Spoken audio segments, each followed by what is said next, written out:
So this is to think about metacognition, and we're just thinking about the article by James Mannion, published September the 12th, 2018, in Impact, part of college, and the EEF, metacognition and learning and self-regulated learning.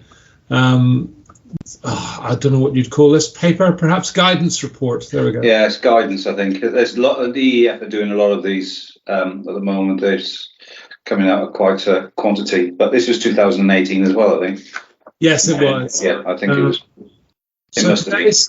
So today's just thinking is just for us to think about these two papers and discuss them from, well, whatever aspect really takes our interest. So where have you got to yourself in thinking about how or what these papers mean and how they affect life in the classroom? From my point of view, and I always look at it from that angle that we're trying to. The work that I do is always around students that are challenged by learning, or challenged by education in general, or hard to reach in any way. The impact of them, and when I read these papers, and there's nothing wrong with them, they are all accurate, and I understand it. My questions are around, particularly with the Mannion paper about that subtle change of definition, where you talk about the emotional part being the regulated part, and metacognition being the more the thinking and learning and knowledge part, is about a lot of our kids. They find it a real struggle to regulate emotionally. Mm-hmm. They really do, and so trying to get something out of that, and try where do you put that in the context of teaching in an SEMH school like I've been doing for too many years? If you're at that deficit in the first place, how do you make up that? Mm-hmm. We all know you can do some therapeutic work around, you can do some one-to-one, but when you're in a class and you've got all those things going around you, and you're trying to develop that regulatory sort of process, it's more difficult from my point of view because the adults still don't regulate themselves. Yes. And if you're aware of the dysregulation going on with kids because they one reason or another, actually just getting them up to a point where they can make sense of the emotional impact in terms of the link with metacognition and learning in general becomes really, really challenging. And you then have to, the things that I struggle with in all of the work that's coming out from the EEF and DFE is about some words which are really bandied about and I think misused by a lot of people. One is discipline and one is consistency. And one's about control, and the other one's about how you can get everybody singing from the same hymn sheet. And that's impossible. We all know that. We're all individuals. We all think in different ways. We all have emotional baggage from our experiences. How can we do that in a balanced way if we can't even realize our own inadequacies without carrying that over to the students who have already got that baggage with them? I think it's a very complicated way of looking at it, or perhaps making it more complicated than it should be. Yeah, so I agree entirely with that. The metacognition and the concept of metacognition, for me, who studied the neurobiology of the brain for years, is the fascinating skill that we as humans have that really no other animal has. And at a neurobiological level, how I always think about metacognition is it's always thrown out this term, thinking about thinking. If you actually look at it neurobiologically, what we can do as Homo sapiens that nobody else can do, or no living thing can do, is we can take several ideas at the same time, bring them into our consciousness and work with them. And for me, that's always been the most potent description of the metacognitive process, because it marries with the neurobiological abilities we have. So humanity as predators are useless. We haven't got any claws. We're weak compared to even a adolescent chimpanzee. Well, even compared to a fairly a toddler chimpanzee. We can't run very fast. We haven't got decent teeth. But what we can do is we can combine ideas together to make a plan, and from that plan produce dig a trap with spikes in it, for example, or make a bow and arrow. I mean, bow and arrows doesn't seem much now, but in terms of a technological advance, it's an extraordinary thing to, take a stick and bend it and put a string across it, and you have to make the string, don't forget, and then take another stick which you've got as straight as possible, with flights on it, and then you pull it back and you fire it. And that's extraordinarily complex. That's compared to anything else in the animal kingdom. That's an unbelievably complex thing to do. And if you now compare that to where we've got to now in terms of just computers and all the technology we have around us, that is what the ability to hold several thoughts in your mind at the same time and come up with a different shake-up of them gives Homo sapiens. The ability to create these plans and ideas by combining ideas together. I think, therefore, the way it's often discussed is over-labored, because really that's all it comes down to, is we can stick several ideas together and come up with another idea. And those might be 2 + 2 = 4 with all the ideas that you put together to show why that's the case. Yeah.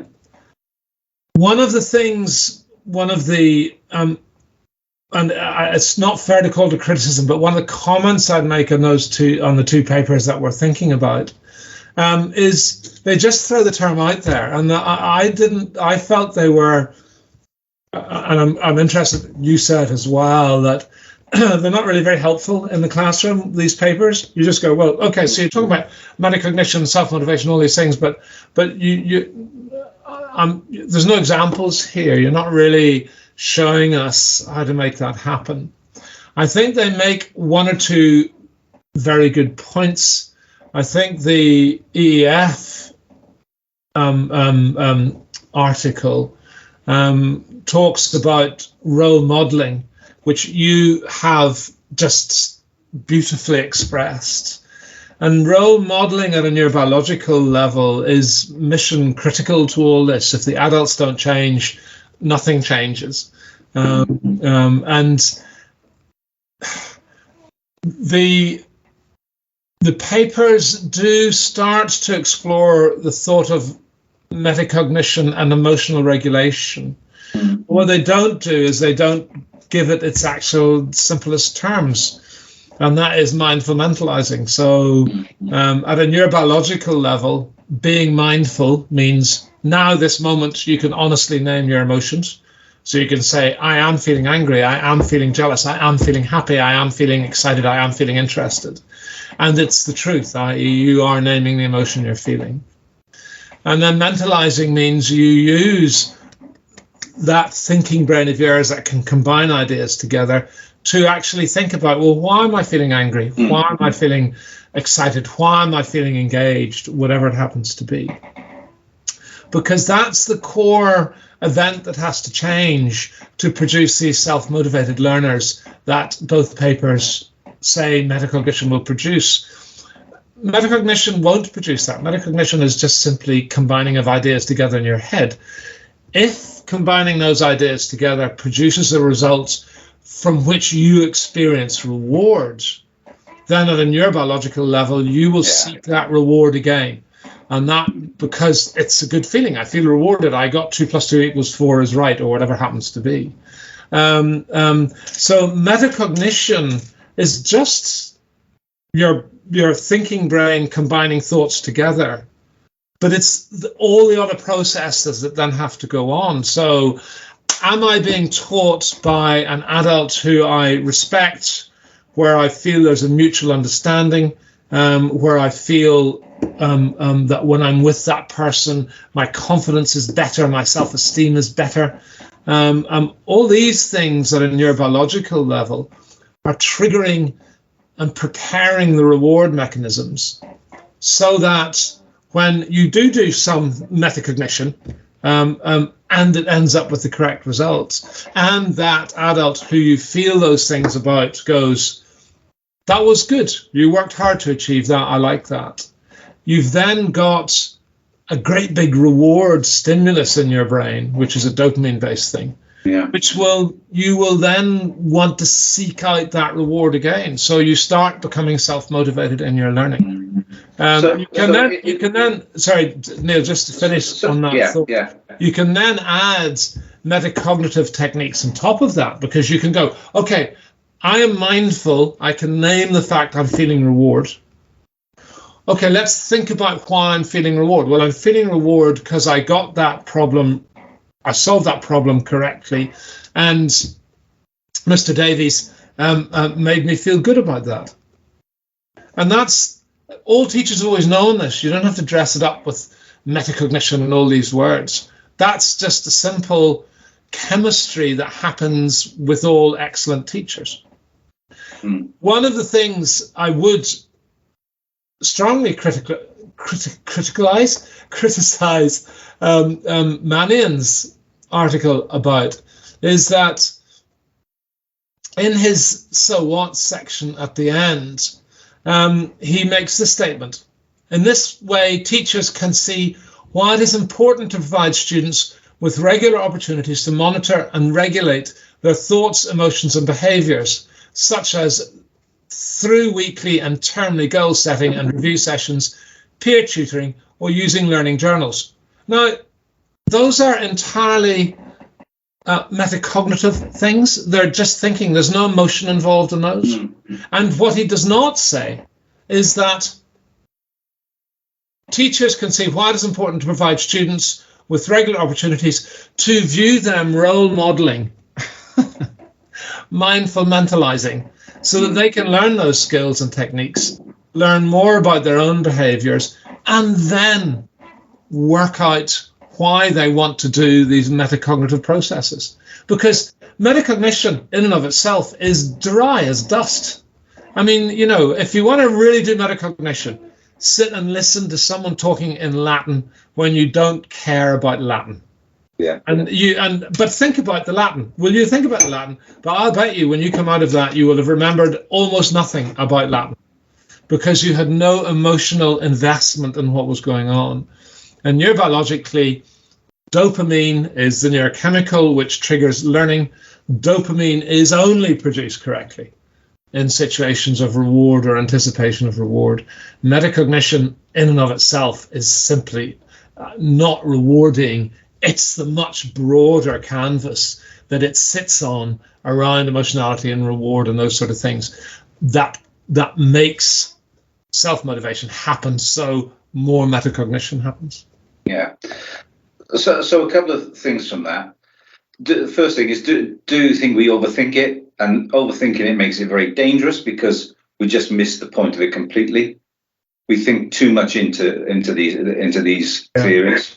The second one is the process-driven way that we are facing teaching and learning. That's often counterproductive, in my view, to getting underneath the emotional part of it. Yeah. The next one is about purpose and about motivation. Most of our kids in the end that I'm at are totally disengaged from learning because of years of experience of A, failure, or B, they come from a background where people just don't value learning and education anyway. So given that, you never go to stimulate the emotional reward because it's not even on their wavelength. Yes. And then finally, the question, which we'll come back to later, I'm sure, is what they do say is that, metacognition is not about maturity, and you get better at it as you grow older. You get more experience, you're bound to get, more opportunities. But surely, the very fact that when we get the students to lead their own learning, mm-hmm. there is an innate curiosity and benefit in overcoming barriers and getting the rewards in that way. I looked at my granddaughter, who was just learned to walk, and she was pushing the trolley, and the trolley kept her going into the wall. Now, you keep on hitting into the wall. No, in a very short period of time, she lifted it and put it in a direction, and she went around it. That, for me, is part of that development of problem-solving, solution-focused ways of learning. And that's where we're missing the trick. And our hands are tied because we can't go too far off that way or this way. We're trying to push these students through a system that is consistently there for everybody. But in the end, you don't get everybody through all the sausage factory, because they come out at all stages. And that's one of the biggest problems I've got. And when I'm teaching these things, I do think sometimes it's just all of the 7 stages that are in the recommendations from the EDF, but they're already in the practice that we process in teaching. But now it's got a name, or the name's always been there, but we probably, don't pay much attention to it. So I don't think there's any problem in putting it to the fore, so we are aware of it. But my question is, do we have to focus on it that much to get the impact that we think it's going to have, particularly with those hard-to-reach students? Yeah. So is it overthought? Absolutely, in my opinion. It's very, very overthought. It's seems to me that a lot of the present interest in cognitive neuroscience, metacognition, all those sort of things, is entirely about thinking and nothing about feeling. Now, I may be being very unfair to the people who are authoring and championing these approaches, but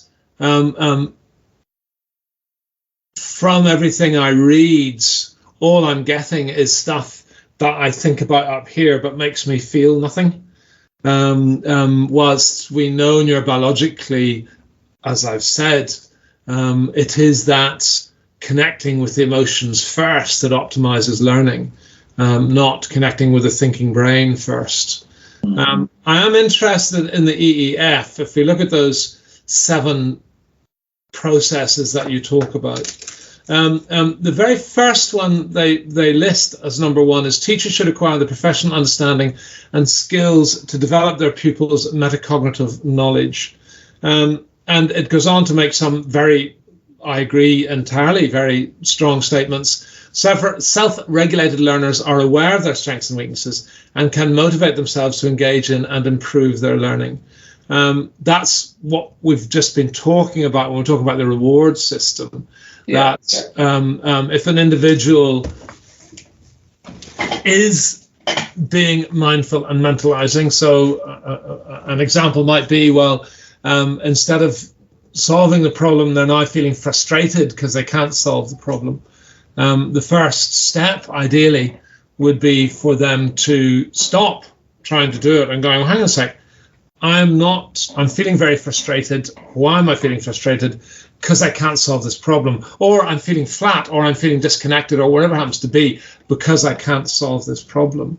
They then have to have available to them resources, either that they can find themselves or that the teacher has provided or provides for them, or peer-to-peer resources to allow them to solve the problem, because they're never going to experience reward if they're left to their own devices to try and solve a problem they can't solve. all they're going to do is go, well, I'm not going to bother with that anymore because I'm rubbish at maths, English, geography, history, whatever it happens to be.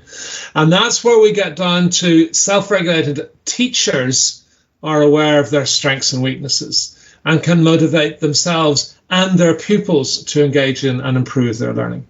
And that, to me, would be a much better statement, because we're then having role modeling from the principal adult in the classroom. Yeah. And I mean, you know, this is what excellent teachers have always done. Let's not forget, you and I know from 40 or 50 years experience of education, the few excellent teachers you meet naturally understand themselves and know about what makes them sing and what doesn't make them sing and how to find ways around those.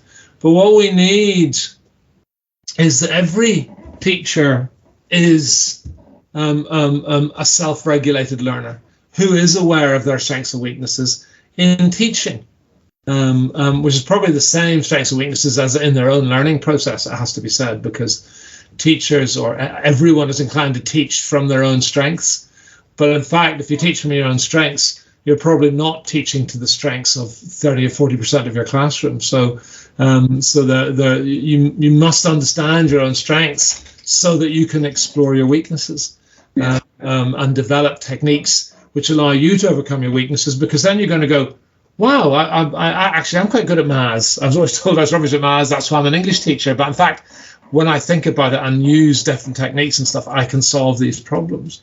And it's this constant interplay between metacognitive processes. We have the ability to think our way around problems or recognize when a problem has occurred and then hopefully find the resources to solve that problem. But the reason we want to is because of the feelings we have about not being able to solve that problem. And it's that issue for me that they give these papers that we're discussing, give it, you know, learners are aware of their strengths and weaknesses. Well, how do they become aware of their strengths and weaknesses? You haven't told us anything about how to do that. You know, so what should happen is a young person is getting stuck in a problem, and they should be able to, you know, put it up for discussion, talk to their peers, have a teacher who can, on a one-to-one basis, come and say, well, look, try this technique, or have a Google resource that can go and look on, and lots and lots of teachers are doing all that, but that's not made explicit, I think, in these documents. Once again, in section 1, and these are sort of developing these around the thoughts or the things you just expressed, Neil, developing pupils' metacognitive knowledge of how they learn, the knowledge of themselves as a learner, of strategies and of tasks, is an effective way of improving pupil outcomes. Yeah, I agree entirely with that. That's what we've just been discussing. But we have to give teachers tools to do that, because as you've said, and I defer entirely to your knowledge in this, actually an awful lot of teachers have no idea what their strengths and weaknesses are. They teach in the way they think is best, which is wonderful, because they are by and large teaching in the way that they think is best. But they haven't applied any metacognitive processes.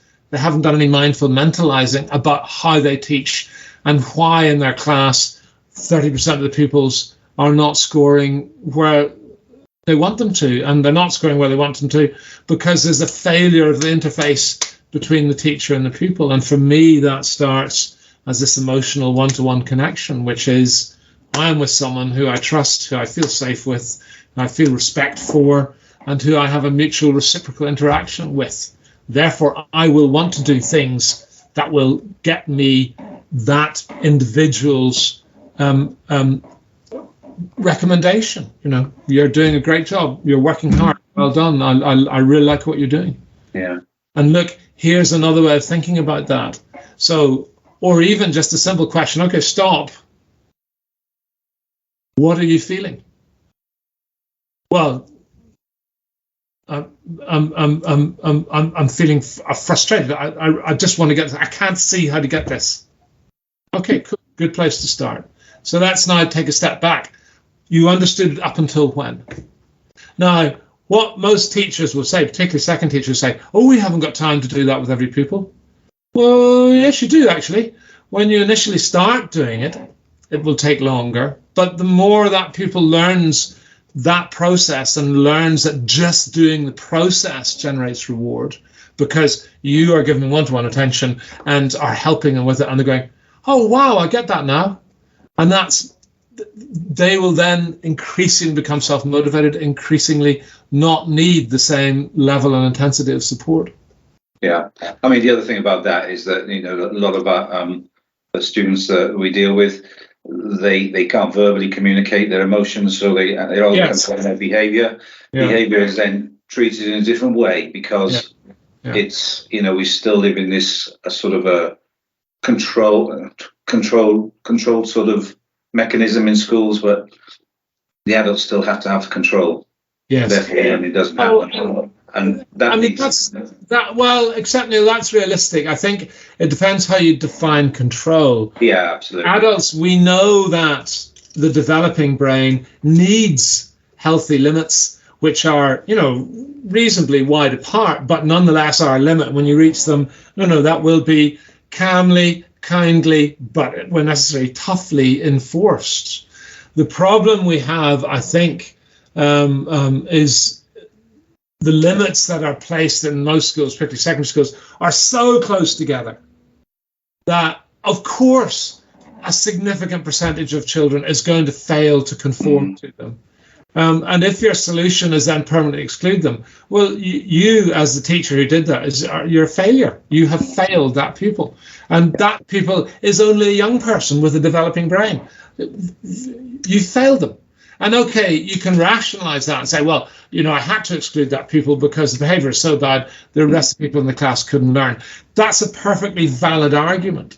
But I would have to ask you, well, at the very beginning then, when that pupil first started, what actually did you and all the adults in your school do to learn to understand that young person and find ways of supporting them in an environment that they find extremely difficult?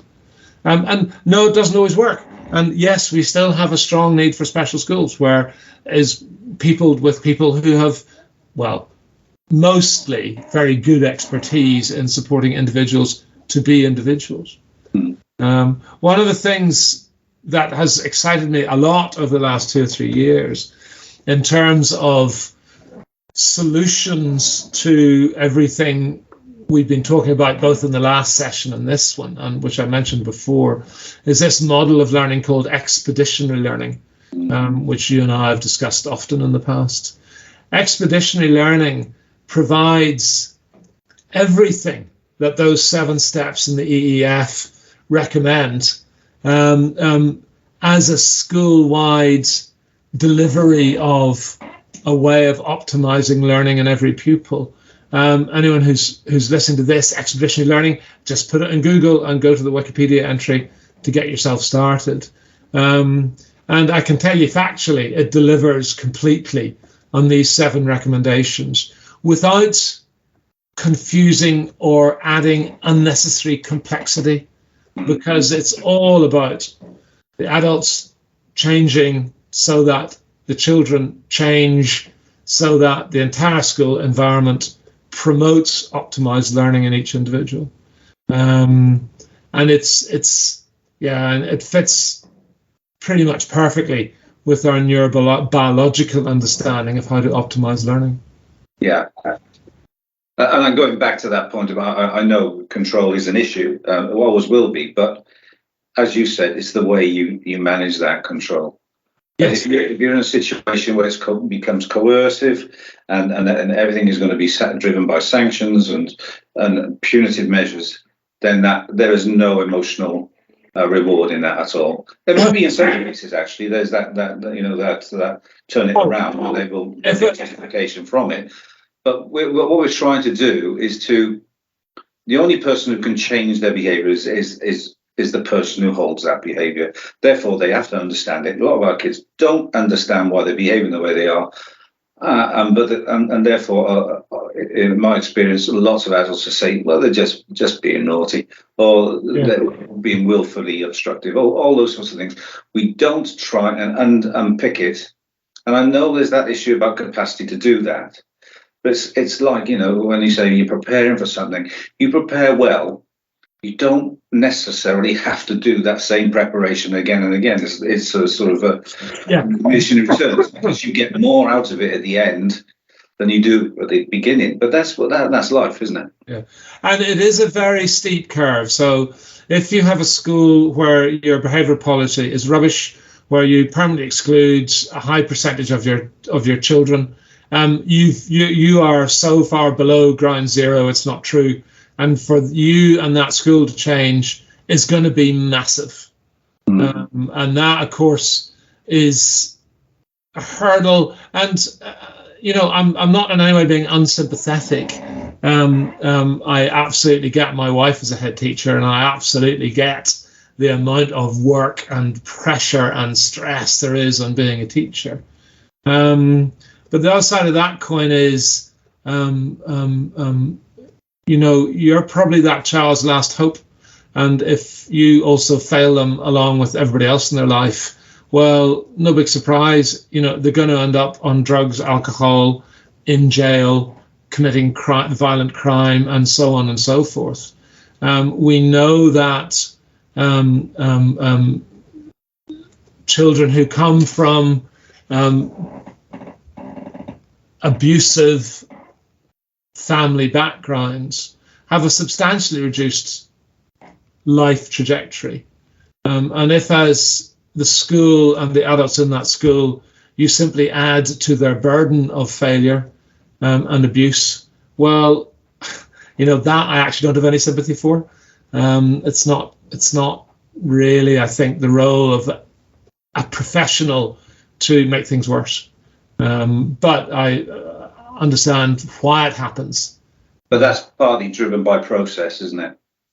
And I think the external motivators for schools. I think that's right. I think that the external motivator for schools at the moment now is rubbish. And I've every sympathy for teachers who are having to deliver on the next Ofsted checklist. Though I was recently at a school who was saying they'd had a recent Ofsted, and several of their colleagues had, and actually the Ofsted inspections had become much broader and had included more pastoral elements of care. So that's very good. But I think I would look at it the other way around. If I was a teacher in a school, I would want to be already overachieving on all those side of things, not have to be driven by fear of Ofsted, but simply because I want the children in my care to have the best possible input from me. And this is where we again get back to section 1 or recommendation 1 from the EEF about self-regulated learners. Well, are you a self-regulated teacher? Do you know your strengths and weaknesses? Are you therefore role modeling, mindful mentalizing to your kids and able to use it with them, because it's a tool you use yourself a lot? So your natural response to a child getting frustrated is going to go, well, look, just let's stop and tell me, if you can, what you're feeling or what you're experiencing. Because even if a child can't tell you what they're feeling, they can usually tell you what they're experiencing. Well, I feel really hot and sweaty. I feel my breath is stuck in my throat. I feel I want to explode. All those sort of things. But I mean, those are, perfectly translatable into mindfulness. And if you go, well, okay, if you're feeling like you're going to explode, why is it you want to explode? Well, because Sammy over there keeps tapping his pencil. Oh, okay, fine. So we're now starting to get somewhere. As opposed to stop, as you correctly say, you're just being naughty, get out. Which achieves exactly nothing. And I can understand where they're going, and I go into mainstream schools, and I totally understand the pressures. But we have to look and start to change the default settings. Yes, that we are working towards, in my view. And it's my experience of teachers. So teachers, like healthcare professionals, like the fire service, are the only professions pretty much who spend their entire working life looking after strangers. So if somebody's a teacher, actually, they're already extraordinary. They are there for a level of self-motivation that most people out there don't have, because most people out there just want to make money for themselves. Yeah. That's it, basically, isn't it? So with teachers, we're already starting with people who are separate and extraordinary to the rest of the ordinary, to the ordinary population. So I think, as you quite rightly say, the problem for teachers is the external pressure on them is awfully narrow, and awfully restricted and awfully limited, delivered by people who are narrow, restricted and limited.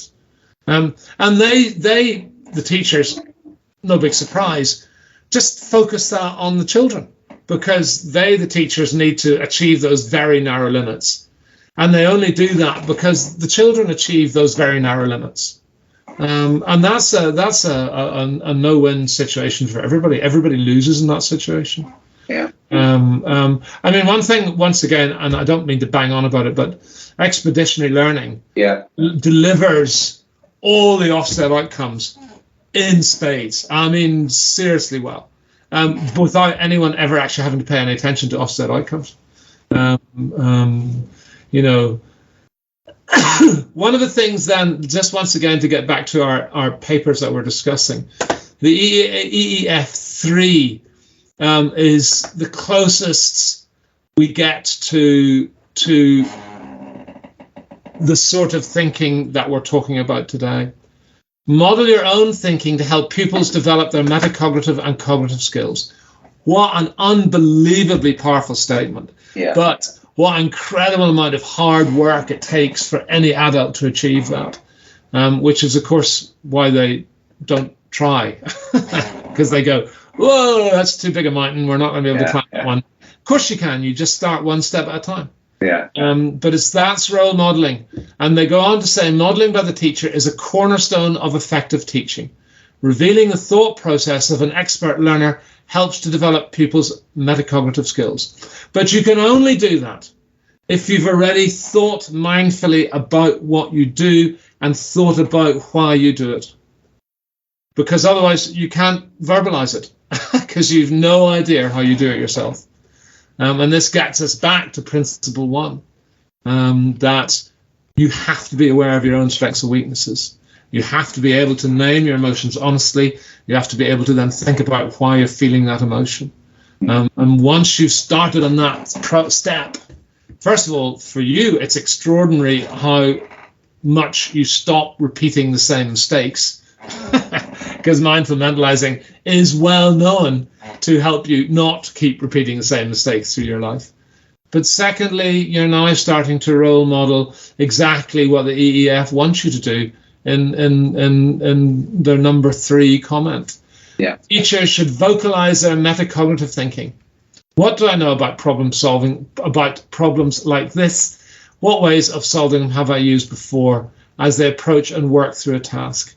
But that's exactly what we talked about earlier on. If you really want all the children in your class or young people in your class to optimize their learning, you've got to be able to spend one-to-one time with them, because they're each different individuals, and their sense of frustration, their sense of helplessness, of inability to solve a problem, you can address that if you already understand how you work through problems, but know more than one way to do it. I was listening to an interview with a magician this morning on radio, and he said, what you have to do to become part of the magician's circle is you have to fool the magicians in the magician's circle. So there are only a very limited number of tricks: cutting someone in half, making him disappear from a wardrobe, and so on and so forth. And this magician said, to fool the magicians, you have to use a different method than any they've thought of themselves. And that exactly defines what we're talking about. Yeah, as a teacher, you have to come up with, for the people who's getting stuck, ways of doing it they haven't thought of themselves. And that is magic. Pow, when they get it, it's a magic moment. Pow, and you can see it in their face and their eyes, and their pupils dilate, and they're experiencing a massive reward feed. And I mean, you know, as a teacher, what are you going to feel when you go home? You're going to feel, yes, get in. That was great today. Whilst if you fire somebody, send them home, eject them from the school, what are you going to feel going home? Well, a lot of them probably nothing, actually. So what?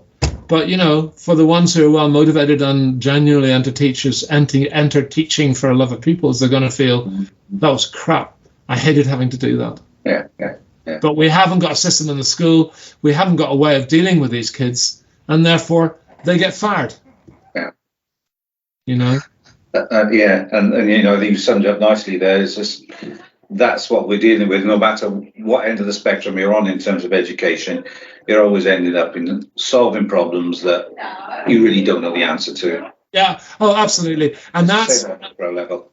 And that's why having your own mindful mentalizing process will massively improve your quality of life and reduce your stress. Because you can go, I am feeling angry. Okay, why am I feeling angry? Because we had to peck that child today. And do you know what? He comes from a rubbish family, and there's no interest in learning in the household. And we know that dad's a violent alcoholic. And what did the school do? Because he misbehaved, understandably, they pecked this 12-year-old. Mm-hmm. And I know, driving home from work as the maths teacher, that child, that's his life ruined. And there's nothing I can do about it because the system is just not set up right. Yeah. And it's that, I think, that's repeated tens of thousands of times every week across the length and breadth of the UK by decent, good, motivated teachers who are in a system that, quite honestly, sucks most of the time. And sorry, just to finish off on the discussion, I think, because that's probably just about enough, Neil, though if you've got another one there, we'll deal with it. But just to finish off on that 3 of the EEF, which once again feeds exactly into what we're talking about. Scaffolded tasks, like work examples, allow people to develop their metacognitive and cognitive skills without placing too many demands on their mental resources, i.e. understand the individual pupil, support them up to the point where they're starting to fly. And they'll fly for a couple of wing beats, and then they may fall down again. There is very good literature over 30 years to show that there is pretty much, other than genetic causes or brain damage, any child who's bad at maths, pretty much all children who have an ordinary developmental trajectory can become good at maths. It just takes teaching them the right way. And that's, I think, sort of encapsulates everything about today's thinking exercise. That metacognition, we've shown that in the very mainstream metacognitive articles, actually what they're mostly talking about is make a connection, understand, support and help them walk at their own pace, but make sure they're stepping forward. And that will happen if you have that one-to-one, respectful, reciprocal, emotionally engaged relationship, because they will be self-motivated to keep trying to take the next step. They won't throw their hands up and go, where's my phone? Well, thanks, Andrew. I mean, that's right. And from me, I think, you say you have those one-to-ones. They don't have to be, long one-to-ones. It's about growing that relationship where the kids get to trust you. Then it doesn't take long to understand where they're going wrong, where it's going wrong, and what they can do. So yes, I know teachers who come back and say we haven't got the time, but it's about how you divide the time effectively to get that relationship going first. Really know that the kids know that you really care about them and want the best from them. And that is just a simple thing, but sometimes hard to do. But I think if it's about turning the mindset around and coming from a different angle, but that's a huge cultural change in lots of places, but something that I will continue to voice all the time. Yes. But thanks very much, Andrew. Not at all, Neil. My pleasure.